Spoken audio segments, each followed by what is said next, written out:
What's up? It's OPEX here. Today, another beautiful day. You can already tell. But I am in Wisconsin, one of my least favorite states. I was going to say most hated, but I don't really hate the state. I just prefer not being here. But anyways, it's actually pretty good out right now. It's early morning still. Well, about 10 o'clock. And basically I want to get into something today. Something I was definitely thinking about last night, and how a lot of people think there are such things as bad words.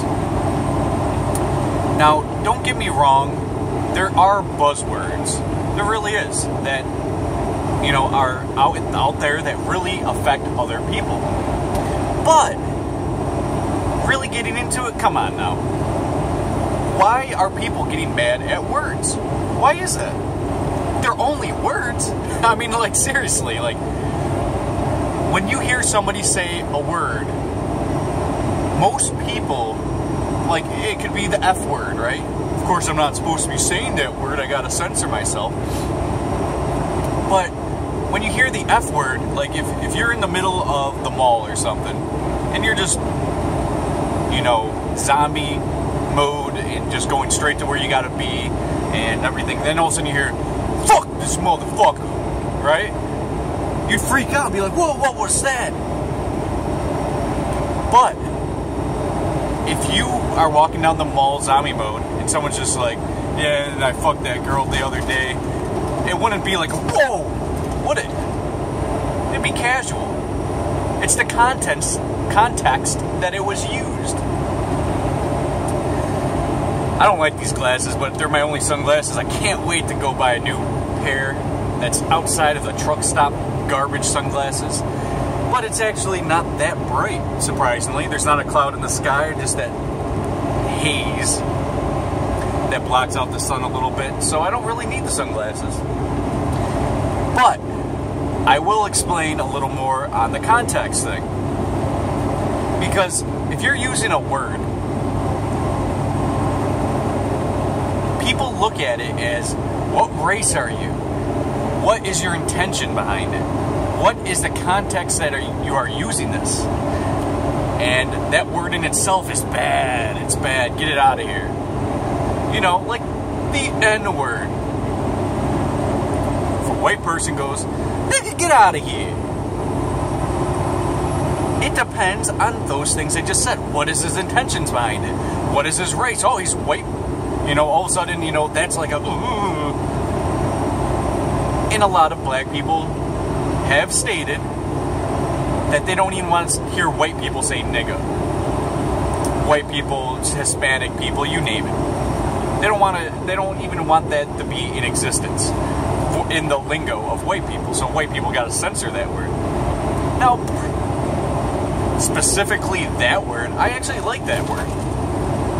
Not because of the racial derogatives and the racial shit behind it. I'm not into that. But I am into that word because I think it's a pretty cool word. Now, I've seen comedians and stuff talk about that N-word being like, you know, we like that word. We want to call each other that too. But we can't. But black people are allowed to in the politically correct world that we're living in. And you're seeing black people saying nigga all the time, not just in rap songs, but in the daily basis, on a daily basis. And when you're seeing white people, when they have to look around, you know, and be like, "Oh, what's up, my nigga?" You know, that's weird. That's censoring yourself. That's not being real. And I'm going to tell you why I like the word nigga. Not the nigger. Not that word. Nigga. Why I like this word is because it has a meaning behind it that's like, how I look at it is like friend. But it could also mean ignorant. Ignorant friend. And if you know anything about the slave days, nigga was used as talking to the blacks, which were Negroes, not niggas, Negroes that when they're talking about them, they say nigger to, and of course I had to put my voice down when I say it because I'm not supposed to say it. When they said nigger, they were talking about Negroes that were uneducated so they can take advantage of them. That's what it meant. It didn't mean, the meaning of it did not mean anything truly racial. It didn't. Now, it definitely had a lot to do with the slave days, though, because they took the word Negro, meaning black, and they took it in saying that these were the ignorant folks.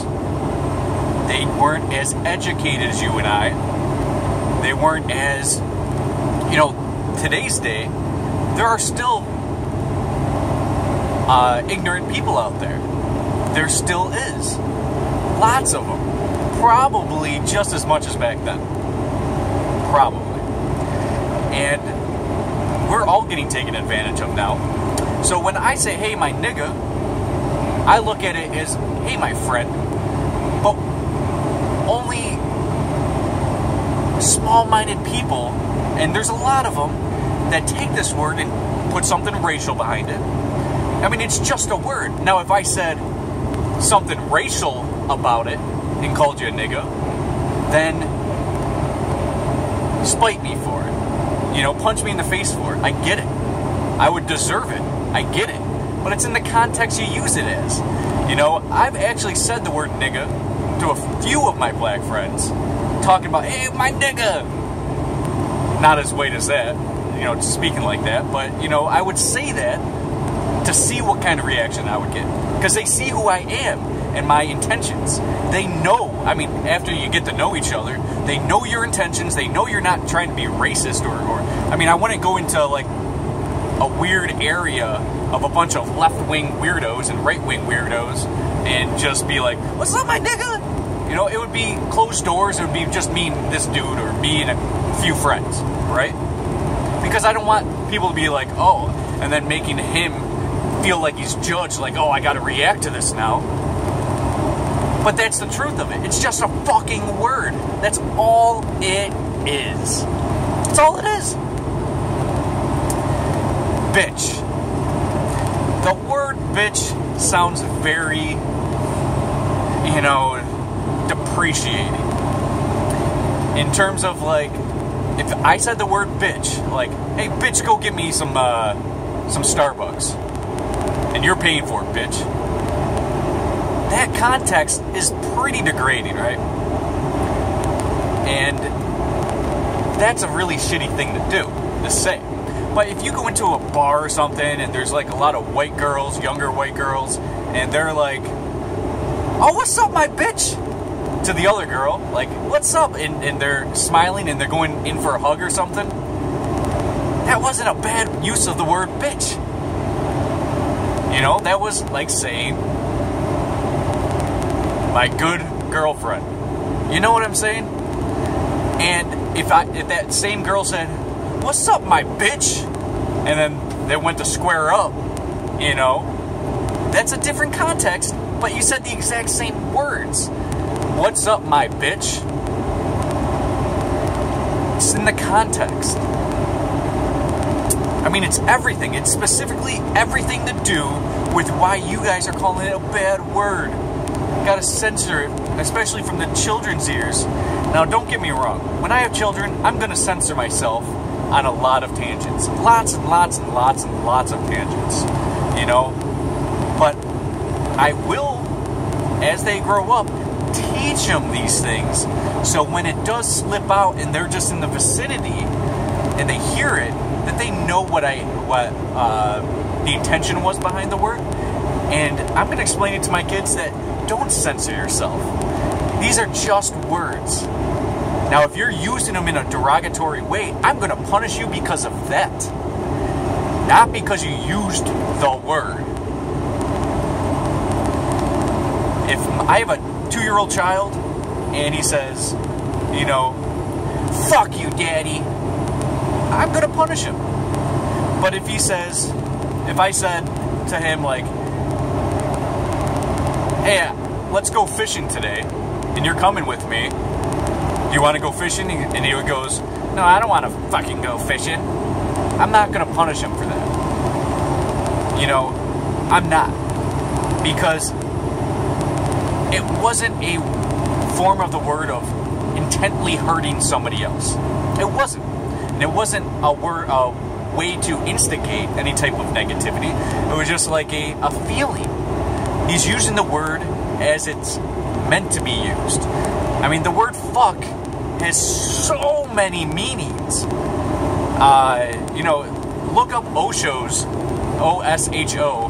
He has a YouTube video. Well, it's on YouTube. He didn't make it specifically for YouTube, I don't think.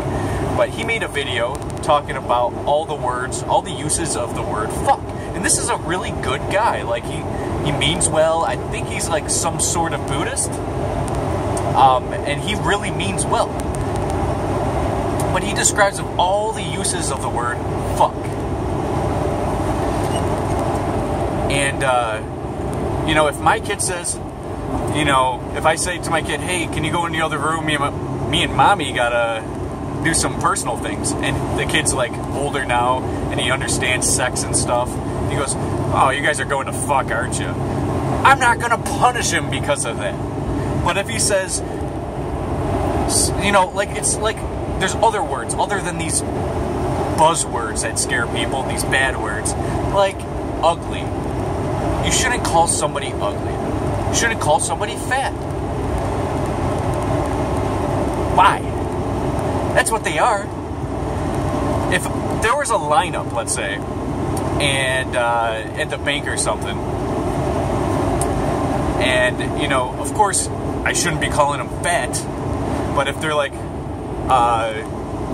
next, or whatever, and I'm seeing the guy, and he's fat, you know, I'm going to be like, it's the fat guy. Go. Because when you say fat, and he knows he's fat, he's going to turn around and be like, ding, ding, ding, ding, ding, it's me, I'm next. I'm not going to be like, sir, you're next. Like most people do, because chances are it's not going to hit home until I say, fat guy, you. Yeah, the one 3 times the size of the rest of us. Now, I'm not hating on the fat guy, I'm pointing him out. Now, chances are that situation's not going to happen, but that's an example that is just a terrible example. It's like, if you're with people that you don't know, and there's 5 different races, Asian, white, black, Hispanic, and Indian. And, you know, you're trying to point out who the Spanish guy is, because you can't really, what are you going to be doing? Being like, you know, all nervous and scared of saying that, hey, it's the Hispanic one, the Spanish one. No, you're not going to be like, it's not, you're not going to be like, well, it's the shorter guy, but he's a little taller, dark hair. Well, I can't really say dark hair because the black guy and the Asian guy's there, but you know what I'm saying, like, that guy. The Spanish guy? Yeah, you said it, I didn't. You know, like, why are we doing this? Why are we censoring ourselves from words? They're only fucking words. That's all they are. You're not using it in a derogatory way, and if you feel bad about these words, about using these words, you are a product of society, of that politically correct syndrome that's going on. I mean, you know, let's say you're at a store and somebody stole something, right? And you're the only witness, and it was a black guy, and you was the only black guy in the store. Okay, now you're being racist, a black guy stealing. No, let's just say, I mean, I used to work at gas stations, and I put a lot of people in jail, white, black, you name it, for stealing. But let's say a black person stealing, stole a case of beer or something, ran out the door. And they asked me, and I said, hey, I just saw someone steal something, and they look up and they miss it. And they're like, what did he take? What did he look like? All that shit. He took some beer. It was the black guy. He was the only black guy in the store. You know, that shouldn't be weird saying that. You can't just be like, well, he was short, he was dark-skinned, and...